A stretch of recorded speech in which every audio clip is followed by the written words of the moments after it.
Gerakan Pramuka berusia 60 tahun pada 14 Agustus 2021. Namun, gerakan pendidikan kepanduan di tanah air sudah muncul sejak zaman Hindia Belanda pada 1912. Dimulai latihan sekelompok pandu di Batavia, nama Jakarta, pada masa penjajahan Belanda, yang kemudian menjadi cabang dari Netherlands Padvinders Organisasi atau NPO. 2 tahun kemudian, cabang tersebut disahkan berdiri sendiri dan dinamakan Netherlands Indisch Padvinders Vereniging atau NIPV atau Persatuan Pandu-Pandu Hindia Belanda. Pada saat itu, sebagian besar anggota NIPV adalah pandu-pandu keturunan Belanda. Namun, pada 1916, berdiri suatu organisasi kepanduan yang sepenuhnya merupakan pandu-pandu Bumiputra. Adalah Mangku Negara 7, pemimpin Keraton Solo yang membentuk Javansi Padvinders Organisasi. Kepanduan yang ada di Hindia Belanda ternyata berkembang cukup baik. Bahkan makin lama makin banyak pula organisasi gerakan pendidikan kepanduan di negara kita. Setelah Indonesia merdeka pada 17 Agustus 1945, banyaknya organisasi gerakan kepanduan di Indonesia sempat membuat para pemimpin kepanduan untuk menyatukan dalam satu wadah. Pada 27 sampai 29 Desember 1945 berlangsung Kongres Kesatuan Kepanduan Indonesia di Surakarta. Kongres tersebut menghasilkan Pandu Rakyat Indonesia sebagai satu-satunya organisasi kepramukaan di Indonesia. Namun, tidak bertahan lama. Pada perkembangannya, kepanduan Indonesia kemudian terpecah menjadi puluhan, bahkan ada yang menyebut sampai 100 organisasi kepanduan. Jumlah perkumpulan kepramukaan di Indonesia tidak sebanding dengan jumlah anggota perkumpulan.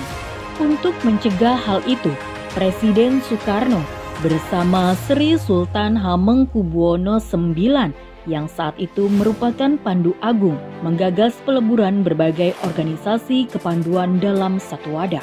Hal itu pertama kali diungkapkan Presiden Soekarno ketika mengunjungi perkemahan besar Persatuan Kepanduan Putri Indonesia di Desa Semanggi, Ciputat, Tangerang pada awal Oktober 1959.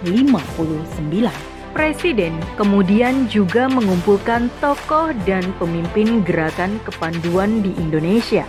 Seluruh organisasi kepanduan yang ada dilebur menjadi satu. Presiden menunjuk panitia terdiri atas Sri Sultan Hamengkubuwono IX, Priyono, Ajis Saleh Ahmadi, dan Mulyadi Joyo Martono. Pada 30 Juli 1961, para wakil organisasi kepanduan Indonesia mengeluarkan pernyataan di Istana Olahraga Senayan untuk meleburkan diri ke dalam organisasi gerakan pramuka, sehingga disebut sebagai Hari Ikrar Gerakan Pramuka.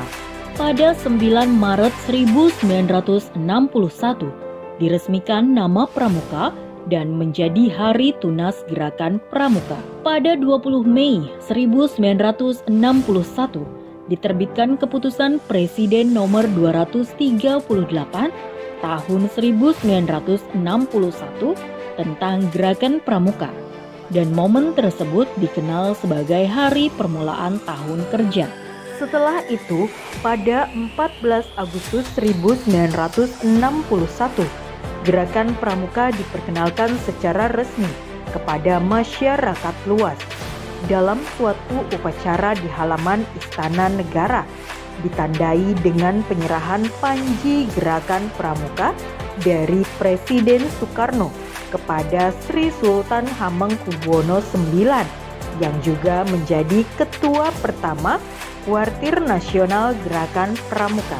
Panji itu lalu diteruskan Sri Sultan Hamengkubuwono IX kepada suatu barisan defile yang terdiri dari para pramuka di Jakarta dan dibawa berkeliling kota. Tanggal 14 Agustus itulah yang kemudian ditetapkan sebagai Hari Pramuka dan dirayakan seluruh pramuka setiap tahunnya.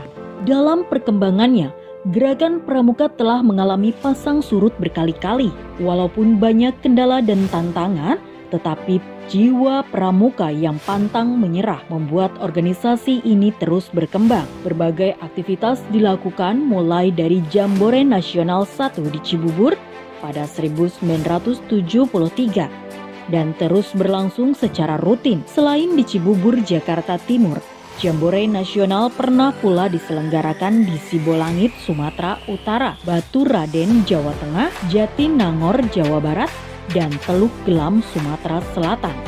Untuk pramuka penegak dan pandega, bahkan Indonesia 2 kali menjadi tuan rumah perkemahan Wira Karya Internasional. Pertama, PW Asia Pasifik tahun 1978 dan kedua, Community Development Camp tahun 1993.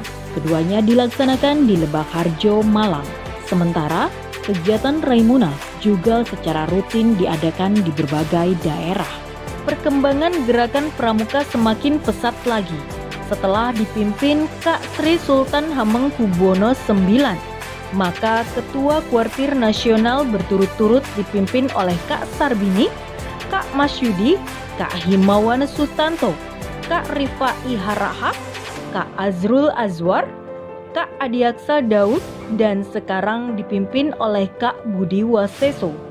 Pada tahun 2010, lahirlah Undang-Undang Nomor 12 Tahun 2010 tentang Gerakan Pramuka. Undang-undang ini memperkuat keputusan Presiden Nomor 238 Tahun 1961 yang menyatakan Gerakan Pramuka sebagai satu-satunya wadah gerakan pendidikan kepanduan Indonesia. Pada tahun ini, Gerakan Pramuka genap berusia 60 tahun. Perjalanan panjang telah dilalui dan Gerakan Pramuka masih akan terus melanjutkan kiprahnya, membina dan mendidik kaum muda Indonesia agar menjadi manusia-manusia Pancasilais yang berguna bagi diri, bagi keluarga, bagi masyarakat, bagi bangsa dan negara, serta membantu tercapainya dunia yang lebih baik untuk semua. Salam Pramuka. Saya Budi Waseso selaku Kakwarnas mengucapkan selamat Hari Pramuka ke-60.